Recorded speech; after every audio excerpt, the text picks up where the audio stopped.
आप सभी को राधे राधे। मैं जया भारत जिला संत कबीरनगर से भारतीय क्रांति पार्टी की राष्ट्रीय अध्यक्ष। आप लोग सोचते होंगे भारतीय क्रांति पार्टी के बहुत से लोगों को जलन होता है, राष्ट्रीय अध्यक्ष कहती है। मैं कागज दिखा दूंगा आप लोगों को, मैं पार्टी की राष्ट्रीय अध्यक्ष हूँ, भारतीय क्रांति पार्टी की। और गांव गांव चल करके समाज में चलकर संदेश करती हूँ, ना जाति का, ना धर्म का, ना मजहब का, क्योंकि मैं एक पिछड़े समाज की बेटी हूँ। लेकिन खास करके मुझे कल दुख इस बात का हुआ कि आप बताओ, ये मैं हाथ में जो ली हूँ भागवत की किताब है, हिंदी में जिसको सुख सागर कहते हैं। ये सुख सागर जो कि मतलब इसका ट्रांसलेशन हुआ है, जो किया है, इसलिए इसका नाम यहाँ सुख सागर रखा गया है और यही भागवत है। आपको बता दें, इस भागवत के को बनाने वाले भी शूद्र थे और इस भागवत की जितनी कहानी लिखी गई है, जितनी भी है, सब कुछ इसमें गाथा सब ही शूद्र समाज का है, अर्थात सब यादव समाज का है, जिसको लोग शूद्र कहते हैं। तो मैं बता दूं, ये भागवत की कथा हमारे कुल खानदान की, यादव समाज की कथा, यादवों के परिवार की कथा, हमारे दादा की कथा, हमारे वंश की कथा, हमारे पूर्वज की कथा। और ये कथा जो है किसी और की नहीं, जोगेश्वर भगवान श्री कृष्ण की कथा है। और इस कथा को हम लोग चाहे पढ़ें, चाहे लिखें, चाहे सुनाएं, क्योंकि ये मेरे दादा थे। संपूर्ण यादव से मैं कहना चाहती हूँ, लेकिन यादव समाज से मैं एक चीज़ और कहना चाहती हूँ कि मैं आपसे नाराज और खफा हूँ, क्योंकि यादव बिल्कुल सो चुका है। जरा सा भी अगर जगाओ, हमारे घर, मैं जिस परिवार से हूँ, हमारे घर बहन की हमारी शादी हुई, 5 बहनों की शादी हुई, कभी ब्राह्मण नहीं बुलाए। अब की बार जो ब्याह करने आए थे, मैं बता दूं, पूछ रहे थे आपके यहाँ ब्राह्मण नहीं है क्या, पढ़े लिखे हैं, उनकी लड़की दरोगा हो गई है। लेकिन इतना पता नहीं है कि हमारे समाज को दबाने का काम किसने किया।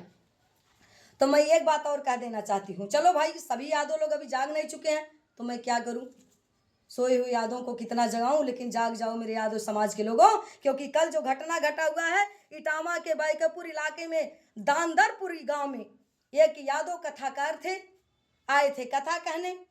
और जब लोगों को पता चला मुकुंदमणि जी यादव जात के हैं, तब उनका सर मुड़वाया जाता है, उनको नाक रगड़वाई जाती है, उन पर पेशाब करवाया जाता है, और ब्राह्मणी को पेशाब से पूरे इलाकों को शुद्ध किया जाता है कि गंदा हो गया। अरे मेरा ही कथा चुरा करके ये कहते हैं लाखों लाखों करोड़ों करोड़ रुपया कमाते हैं। ये धीरेन्द्र शास्त्री, ये देवकीनंदन ठाकुर, ये अनुरुद्राचार्य, ये तमाम बड़े बड़े जो संत बन करके ब्राह्मण समाज के, न खेती करते, न गृहस्थी करते, न कोई काम करते, न कोई धाम करते, पाउडर क्रीम लिपस्टिक लगा करके और लोठों में लाली लगा करके मंच में आज मेरी बाजा बजा के सतरंगिया, ये हमारी कथा को कह करके, हमारे वंश की कथा का सुना करके करोड़ों में खेलते हैं। और जब हम अपने खानदान की कथा सुनाने लगते हैं तो इनको मिर्ची लगता है, इनको मिर्ची लगता है। जिस तरह मुकुंदमणि जी के साथ हुआ, संपूर्ण यादव, संपूर्ण पिछड़ा समाज, दलित समाज अगर एक नहीं होंगे तो सबके साथ ऐसा होगा। इसलिए मैं सभी लोगों से ही कहना चाहती हूँ, जागो और जागो, अपने वंश को पहचानो, अपने खानदान को पहचानो। और पूछो इनको हिंदू राष्ट्र बनाना चाहते, कौन है हिंदू, किसको हिंदू कहते हैं? जब मुसलमानों से लड़ाई हो जाता हम हिंदू हैं, अहिर कुर्मी तेली तमोली धोबी दरकार पासी बेलदार कटी, तब हिंदू है।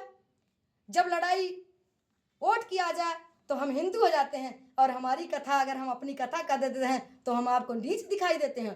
सावधान, हमारी कथा को, तुझे माँ की कसम तुम्हारे, तुम अपने खानदान की कथा कहना, हमारे कृष्ण की कथा, भागवत की कथा कहीं सुनाने का जरूरत मत करना, कहीं जरूरत मत करना, क्योंकि ये कथा मेरा है, मेरे वंश की कथा कहने वाले ब्राह्मणों, थू थू तुझे, तू अपने वंश की, अपने पूर्वजों की कथा सुनाओ।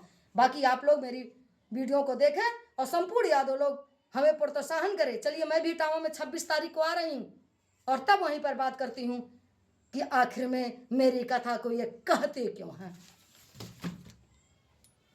आप सभी देशवासियों से अनुरोध करते हुए कमेंट जरा आप लोग ज़्यादा बढ़ा कर लिखिए, हम आप सभी लोगों के कमेंट का जवाब भी देंगे और आपका प्यार आशीर्वाद भी पाएंगे।